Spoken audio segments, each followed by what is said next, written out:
Hello, Tom again from Every Step Calculus, everystepphysics.com.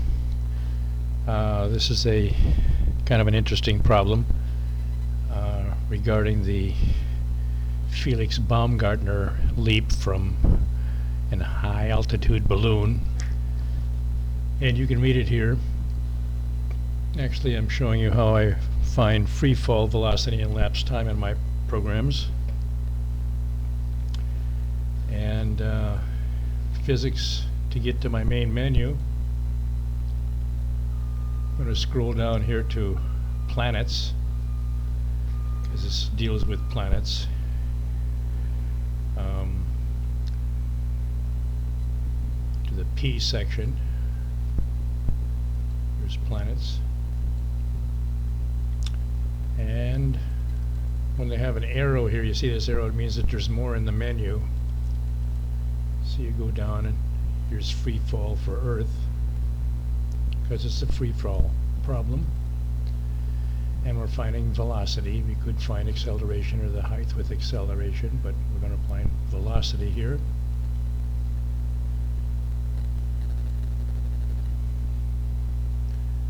We're going to enter the initial height now. Notice, let's read this. Felix Baumgartner is an Austrian daredevil and skydiver. He made a leap from a high-altitude balloon capsule 24.2 miles above the Earth on October 14, 2012, age 43 at the time. He broke several records for free fall, one of them velocity, fastest human free fall, 833.9 miles per hour, highest skydive, highest manned flight in a balloon, and the first free fall human to break the sound barrier, 761.2 miles per hour. Here are my Every Step physics programs, like if installed in your TI-89 titanium calculator, just like that, demonstrate the power of my programs for solving hundreds of physics problems, in this case a free fall problem, finding velocity in elapsed time. So the initial height is 24.2 miles up above the Earth. We're going to press alpha first, put 24.2 here. And I do conversions, and you know, they never know what they give you in a physics problem. Here it's miles. Excuse me. And so we solve that to meters. Everything is in meters or kilograms in physics formulas, as you probably know. There's the meters. Give you a chance to change it in case it was wrong, but it's correct. We're going to enter the height that we desire. In this case, I'm going to put 20 miles in there because 20 miles is close to where, very close to where the drag of air gets involved with his free fall, and he gets up to this free fall velocity or speed of 833.9 miles per hour, and then starts to drastically reduce the speed because of the air drag on him. I don't know why. I've tried to figure out why his arms weren't ripped off at those kind of speeds, because obviously even a 120 mile an hour hurricane really does some damage, you know. So I'm still researching that, and you can research it too and let me know if you find anything. But anyways, let's do it here. We're going to put 20 miles in here, alpha 20,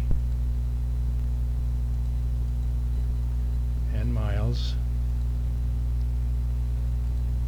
And here's Newton's formulas, or not this one, but coming up will be one Newton's theories, etc. You subtract the final height from the initial height, come up with 6,700, and then we do the formula. Final velocity squared minus initial velocity squared equals 2 times the force of gravity minus the calculation for final minus initial height, okay? And so then we do more algebra, come up with this. We transpose the initial to the other side here, and here's the calculations, okay? Turns out at 20 miles he's doing 814.61 miles per hour, or 364.16 meters per second. And then the elapsed time would be this calculation and formula here. Final velocity divided by the gravity of Earth, 37.122 seconds. Pretty neat how every step physics.com. Go to my site, buy my programs, and pass physics. Good luck in your classes. Have a good one.